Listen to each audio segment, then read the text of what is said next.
Мен Бектасов Шырынбек Қазыханұлы, 1956 жылғы зейнеткер. Түркістан облысы Жетісай ауданы Қараөзек ауылының тумасы, Астана қаласының тұрғыны. Тиімділік идеясының авторымын. Тиімділік идеясының авторымын. Бұл идеяны көтеріп жүргеніме қазір 2008 жылдан бері қарай 17 жылдан асты. Ал енді бүгінгі үндеуім Қазақстан Республикасының президенті Қасым-Жомарт Кемелұлы Тоқаевқа және Қазақстан халқына арнаймын. Көпшілік халыққа арнаймын. Мынау қазіргі алмағайып заман, өркениеттің дамуы қайда бара жатыр? Біз сол өркениеттің несіне ілесе аламыз ба? Міне осы өркениеттің, жаңа өркениеттің үш тұғыры, немесе ұлы ойшылдың рухымен сұхбат деген Оразалы Сәбден ағамның мақаласының «Дат» газетіне 4 сентябрь 28 нөміріне шыққанына бүгін почти 1,5 ай, 1 айдан асып кетті.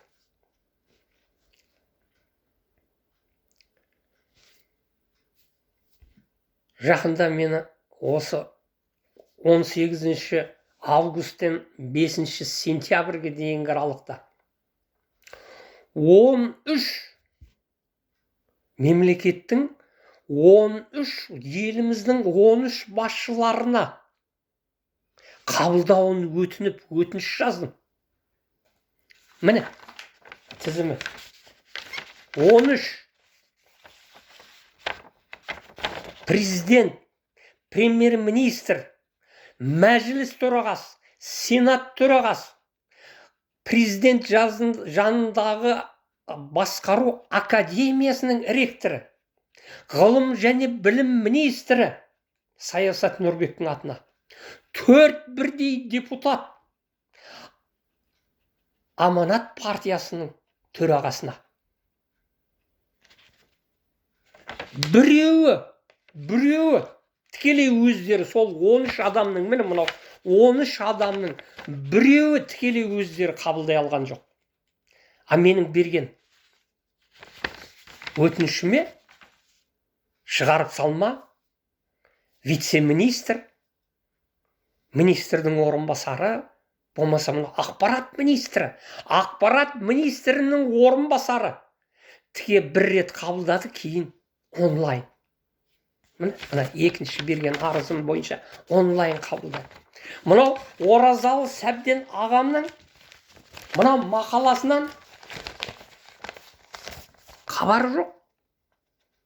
Ақпарат министрі, мәдениет және ақпарат министрінің вице-министрі. Мен бұл жерде ешкімді кінәлап отқан жоқпын. Ешкімді кінә қойып отқан жоқпын. Я, как говорится, констатирую факт. Орыстарда айтады ғой, это не их вина, а их беда дейді. Бұл олардың кінәсі емес. Мынау менің жаңалдегі осы неге айтқан, мына нелерге басшылардың несіне тікелей жеткізе алмаған, болмаса соларды қабылдай алмаған, олардың кінәсі емес. А олардың қасіреті. Айналдырған мен ұсыныс, осы менің ұсынысым егер іс жүзіне асса, әлем өзгереді деген ұсыныс идеямды жеткізе алмаймын. Ұсыныс идеямды іс жүзіне асыратын қайсы елдің болса да сол елдің президенттері ғана менің көтеріп жүрген ұсынысымды. Әрине бұны түсіну қиын. Өте қиын. Себебі бұл идея жүйе қалыптастырушы, адамзат баласының тағдырын өзгертетін ұсыныс. Ал енді адамзат баласының тағдыры өзгере алатын идея ұсынысты еш болмаса зерттеп, зерделеп, талқылап, ақ-қарасын анықтап, менімен дискуссияға түсіріп, е болмаса ғалымдар мен мамандардың солардың алдында талқылатқызып, менің осы идеяма қарсы пікір айтқызып. Жоқ қой, соны ұйымдастыра алмайды. Қолындағы құзыреттерін билік тарапындағылар құзыреттерін пайдалана алмайды өз деңгейінде. Мен қазір ешқайсысын кінәлап отқан жоқпын. Мені дұрыс түсінсін. Мені осы қазір көріп отқан билік тарапы.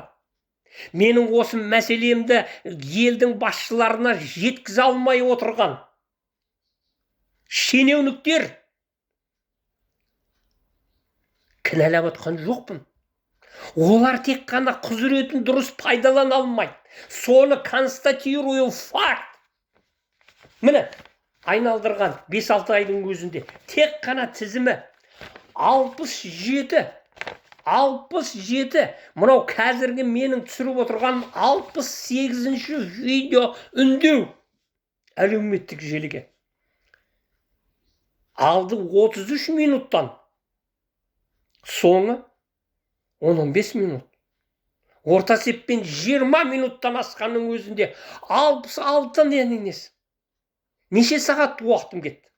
Неше сағат? Мен оның барлығын сіз көрсіндер, сіздер көріп, біліп, болмаса таныссын деп отқан жоқпын. Мен әр несінде қайталанады. Әр видеомда қайталауға мәжбүрмін. Себебі менің алдымдағы, міне 66 видеомда 67 бұл қазіргі осы түсіріп атқаным 68-ші видеомда соны барып көр деп ұсын айтқаным менен көремейді ғой ешкім. Сондықтан мен қайталауға ойымда әр неде мәжбүрмін.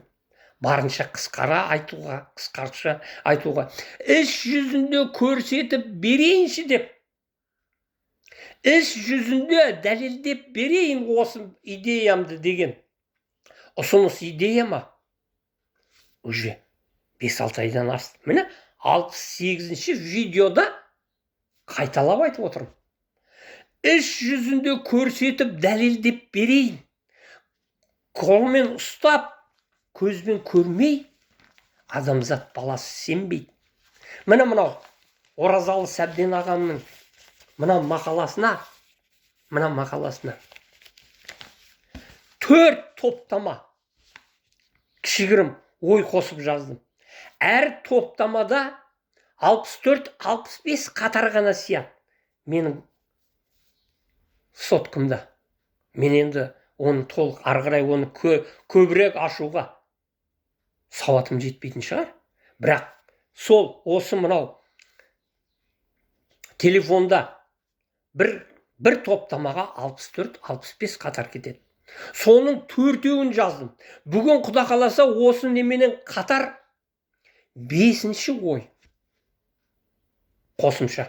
Міне мынау Оразалы Сәбден ағамның осы тиімділік идеясының ауанында жазамын, саламын.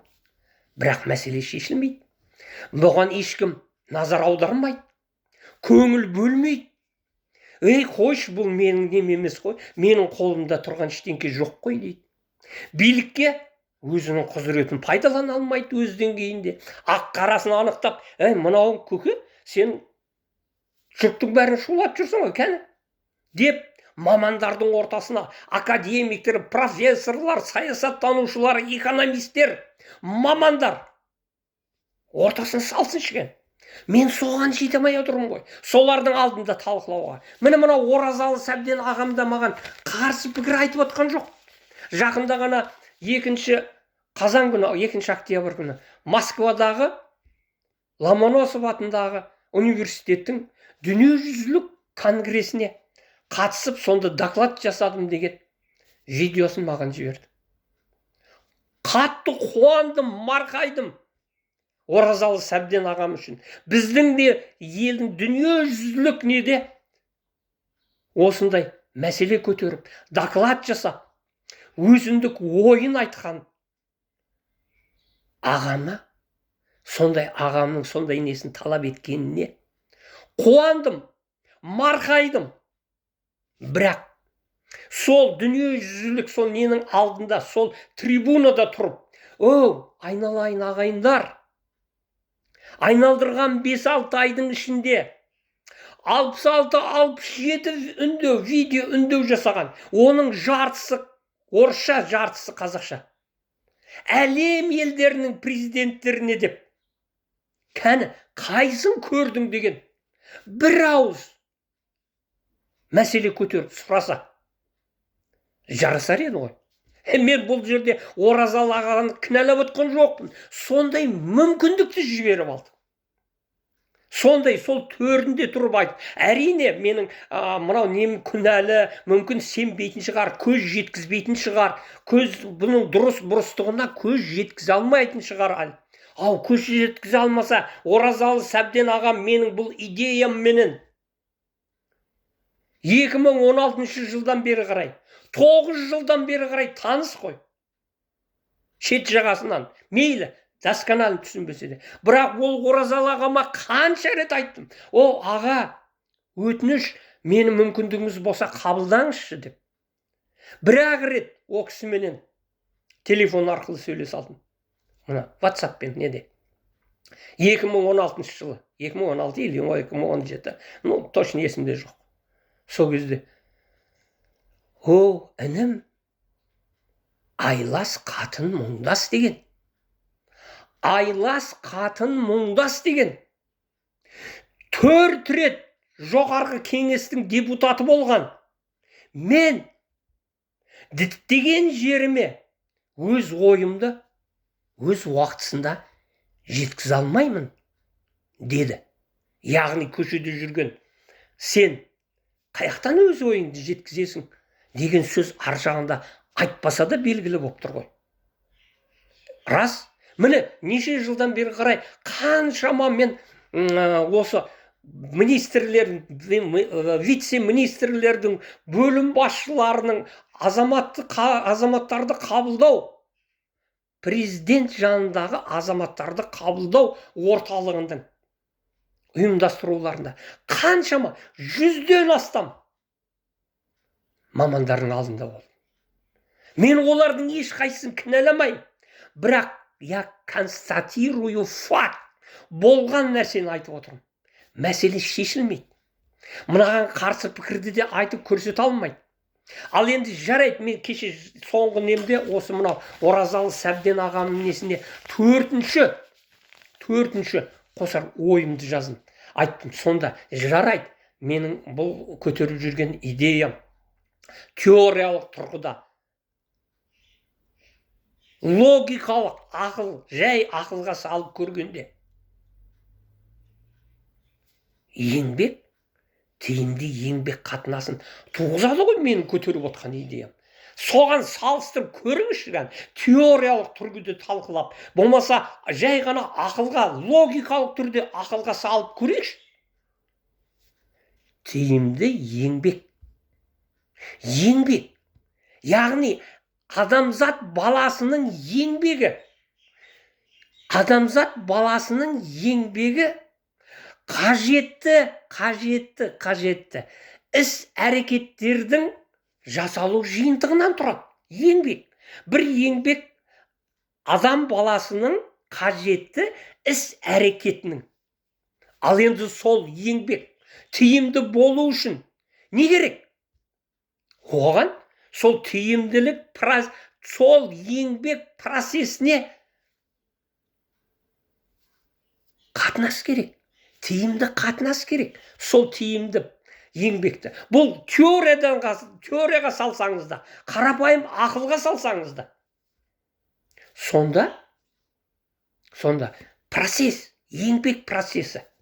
Сол процесінде, еңбек процесінде ең кемінде 3 тұлғаның, 3 адамның арасындағы қатынас негізінде тиімді еңбек туындайды.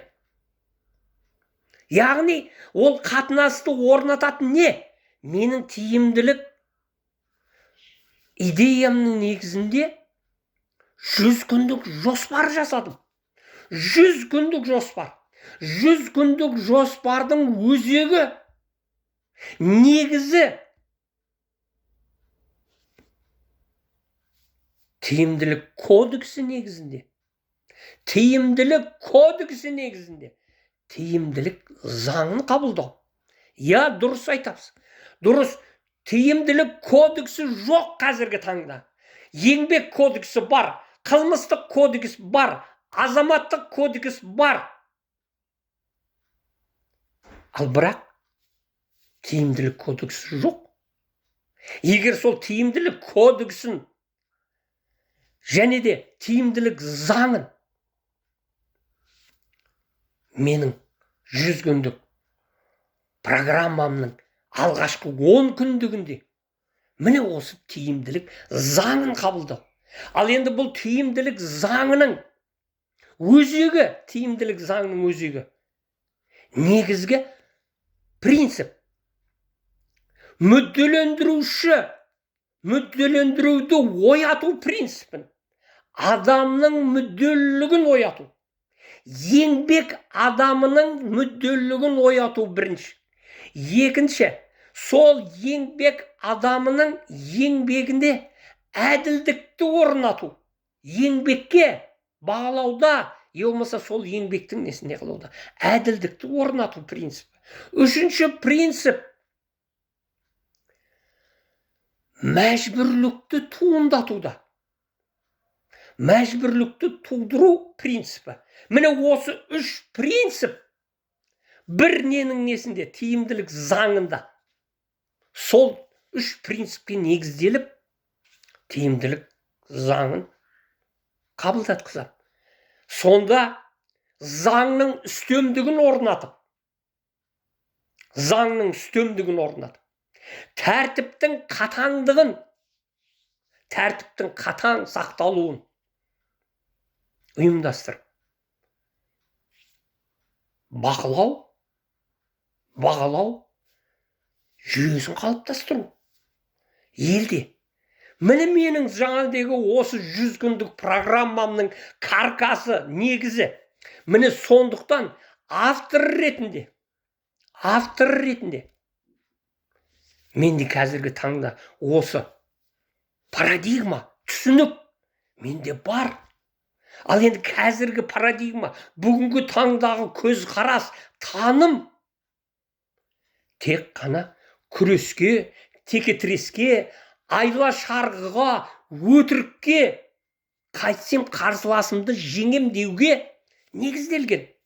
Ал енді менің мынау тиімділік идеямда мүлдем басқаша парадигма керек, басқаша көзқарас, басқаша түсінік керек. Онда бұл жерде қарсылас, противник не емес, әріптес, бір-бірінің осы мәселені шешуге, осы мәселе алдында қойылған мәселені бірлесіп шешуге, бастық бағынышты емес, әріптес, мәселені шешу жөнінде.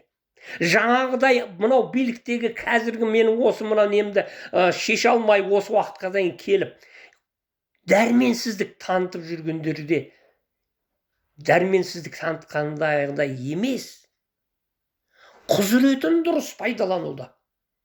Міне мынау мүдделілікті оятатын нәрсене? Мүдделілікті оятатын әрбір іс атқарушы, орындаушы адам, өз еңбегін атқарушы адам.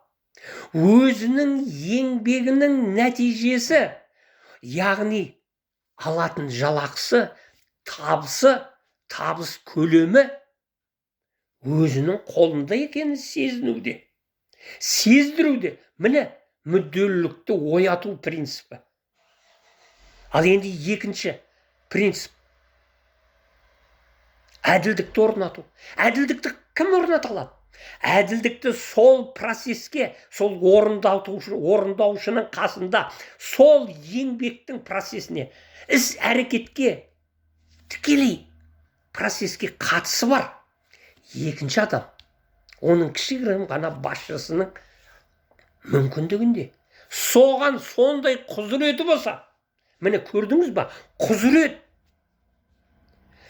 іс әрекетті, еңбекті әділ шешуге құзыретінің болуы. Міне оны да орындауға болады. Екінші принциппен тікелей сол адамның қасында. Ал енді үшінші, мәжбүрлікті туғызу. Яғни мәжбүрлікті туғызу бірінші мүдделілікті оятқанда, дұрыс, жақсы оятылса мүдделілік. Және дұрыс әділдік орнаса мәжбүрлік өзінен өзі туындайды.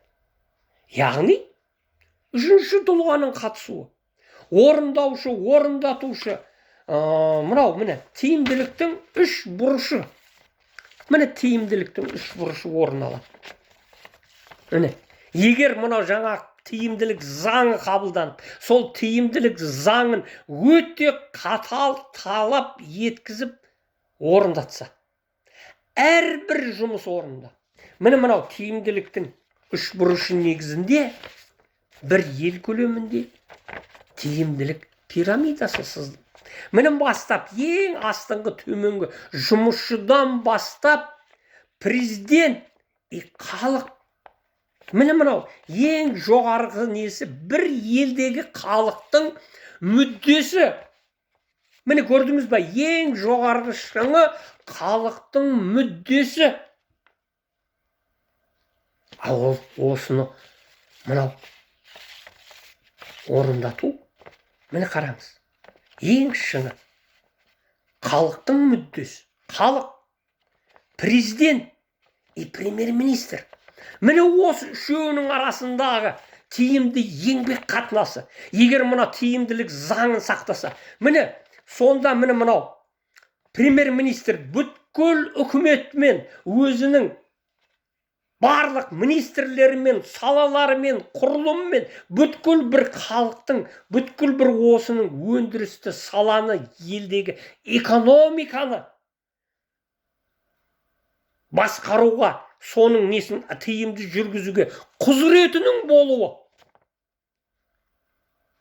Ондай құзырет бар, бірақ сол құзыретін тиімді пайдалана алмай жатыр ғой. Ал енді мынау, сондықтан да мен 100-ақ күнге премьер-министрдің міндетін атқарушы қылып, 100-ақ күнге тағайындаңызшы деп кез келген елдің президентіне ұсыныс тастап отырмын. Ал енді екінші, президент. Президент бүткіл бір елдің несіндегі бәрін, халықты, бүткіл билікті бәрін представить етеді. Өкілі соған байланысты міне. Сөйтетті төмен қарай осы мынау тиімділік несін заңы бір мезгілде. Міне сондықтан мен мынау идеям тек қана бір ел көлемінде, жекелеген салада емес, бір ел көлемінде іс жүзіне асады. Аз жекелеген салада өз деңгейінде несін бере алмайды, нәтижесін бере алмайды. Міне сондықтан мен өткенде Оразалы Сәбден ағам айтады: айналайын, Шырымбек інім, неге сен өзіңді үкіметке қарсы қоясың? Мені 100 күнге премьер-министр тағайындап дейді. Айналайын, Оразалы аға, басқа адамдар да сол секілді сөйтіп ойлайтын. Мынау президенттің министрлер, премьер-министр, президент барлықтарыңызға айтарым, мен өзімді үкіметке қарсы қойып отырған жоқпын. Мен тек қана соның жолын көрсетіп берейін деп отырмын. Міне мынау тиімділік заңын қабылдатып, тиімді нені 100-ақ күннің ішінде мынау идея бір оборот, бір айналымға түсіп, өз кереметін көрсете алады. Сондықтан маған 100-ақ күнге, маған премьер-министрдің орын тағының керегі жоқ. Мансабының керегі жоқ. Құдайға шүкір, менің өзіме мынау зейнетақым қанағат жетеді. Бала-шағам өздерінің күнін өздері көреді. Маған атақ даңқтың керегі жоқ. Маған көпшілік айтады: мынау идеяңды біреу ұрлап алуы мүмкін дейді. Айналайын, ұрлап алсыншы.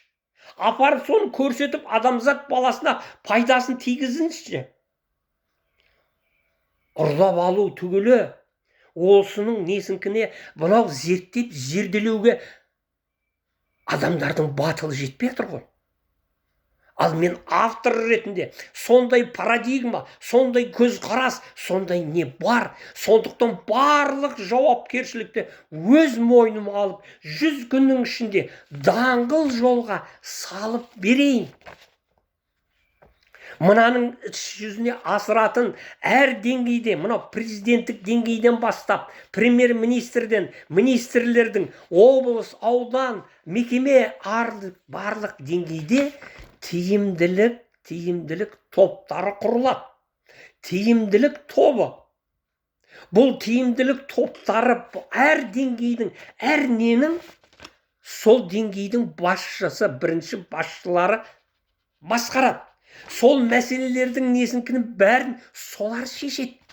Міне сондықтан бақылау жүйесін қалыптастырып беретін автор ретінде мен қалыптастырып бере аламын. Сондықтан өз жауапкершілігімді алып, заңның үстемдігін, тәртіптің қатаңдығын сақтатқызып, бақылау және де бақылау және бағалау жүйесін орнатып берейін. Іс жүзінде көрсетіп, даңғыл жолға салып берейін. Осы 100 күннің ішінде бір оборотқа салып, содан кейін өзінің кереметін көрсетеді. Сонда қазіргі мынау жіберіліп жатқан мүмкіндіктер, міне қарапайым ғана, осы тек қана мынау менің осы идеямды президенттің несіне жеткізуге. Айналайын, дәрменсіз ғой, министріңде, премьер-министріңде, барлық нелеріңде 13 адам, президенттен басқа 12-13 адамға арыз жаздым, өтініш, қабылдауын өтініп. Тек қана осы ұсынысты талқылауға, соның стоит или не стоит деген мәселені шеше алмайтын дәрменсіздігін. Мен оны кінәлап отқан жоқпын. Просто мәселе шешілмей. Осындай дәрменсіздік. Міне жіберіліп атқан мүмкіндік. Көрдіңіз ба? Қаншай несінде мүмкіндік жіберіліп жатыр. Осы сияқты қазірге қадам сайын, қадам бассаң, мүмкіндіктер жіберіліп жатыр. Ең арғысы, осы менің видеомда көріп отырған әрбір азамат, елім, жерім, келешегім, ұрпағымның тағдыры бейжай қарамаймын деп ойлайды. Да бірақ мүмкіндігін жібереді. Не мүмкіндік? Менің қолымда тұрған не бар дейді, мына көріп отқан адам. Айналайын, көріп отырған адам осы менің немді айналаңдағы ортада жүрген жеріңде, айналаңда бәріне сұраш. Осындай мынау шырылдап жүрген Бектасов Шырынбек Қазғанұлы деген телефон нөмірін бәрін айтқан. Бір емес, 3 бірдей жоғары білім иесі. Міне, 3 бірдей білім иесі. Және ең негізгісі Москвадағы институт управлениені, менеджмент саласының маманы. Яғни, дұрыс шешім қабылдау маманы. Соның көтеріп жүрген идеясы жөнінде не білесің? Естідің ба? Көрдің ба? Деп айналасындағыдан сұрасыншы. Болмаса, мынау қасындағы нелердің несіндегі топтар бар. Әлеуметтік желідегі топтар бар. Сол топтың ортасында талқыласыншы. Айналайын, ағайын, қаны көрдің ба? Естідің ба? Не білесің? Деп бірінен сұрасыншы. Сонда бүткіл халық менің осы әлеуметтік желім, YouTube каналыма жазылсыншы. 1,5 мыңға әлі жеткен жоқ. 1,5 мыңға менің подписчигім әлі жеткен жоқ. Осы менің каналыма жазылып, одан кейін осы әр немнің несінкін видео үндемді уақытылы көруіне мүмкіндік алар еді. Мынау лайк деген нені басса, мына саусақтың несін, суретін, астында осы видеоның көбірек тарқауға мүмкіндік берер еді. Соны істемейді ғой көріп отқан адам.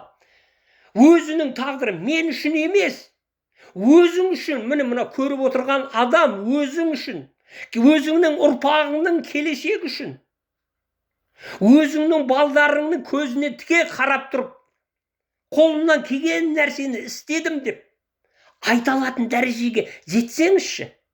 Жүрген жеріңізде талқылаңыз. Айналайын ағайын, мына кісінің видеосын көрдің ба? Осының айтып жүрген мәселесін түсінбесең де талқылап, осындай мәселе көтеріп жатыр. Осы дұрыс па, бұрыс па? Неге осы уақытқа дейін басшылардың несіне жетпейді? Бір ел көлемінде іс жүзіне асырамайды. Мен осы уақытқа дейін айтып келем. Президент мені 15-ақ минутқа, ең кемі 15-ақ минутқа қабылдаса, уақытын бөліп, кез келген жағдайда, официальный болмаса да, жаңалдегі неофициальный деп жатамыз ғой жаңа. Ресми түрде болмаса да, қабылдап, көшеде кездескендей болса да, 15 минут қана. Ол 15 минуттың ішінде ол кісінің қызығушылығын оятатыныма 100% сенімдімін. 15 минуттың ішінде ол кісінің қызығушылығын оятатыныма 100% сенімдімін. Міне сондықтан, айналайын ағайын, жүрген ортаңда, жүрген неңде, мына отырған әлеуметтік желідегі WhatsApp'та аудиториясы көп блогерлерге жеткізіңіз. Талқыласын, айтсын, айналайын, естідің ба осындай нені? Хабарың бар ма? Осындай идеясы бар екен көтеріп жүрген. Оның дұрыс бұрысындығын анықтау енді келешектің несі бола қойсын.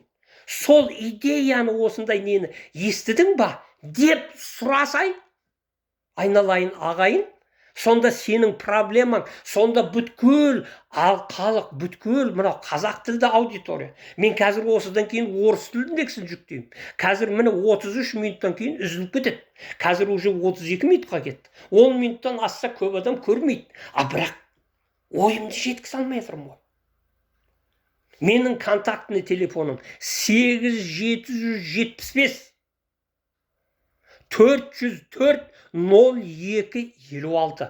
Бұл менің актив нөмірім. 8776 139 5621 менің WhatsApp нөмірім. Кез келген сұрақтарға жауап берем.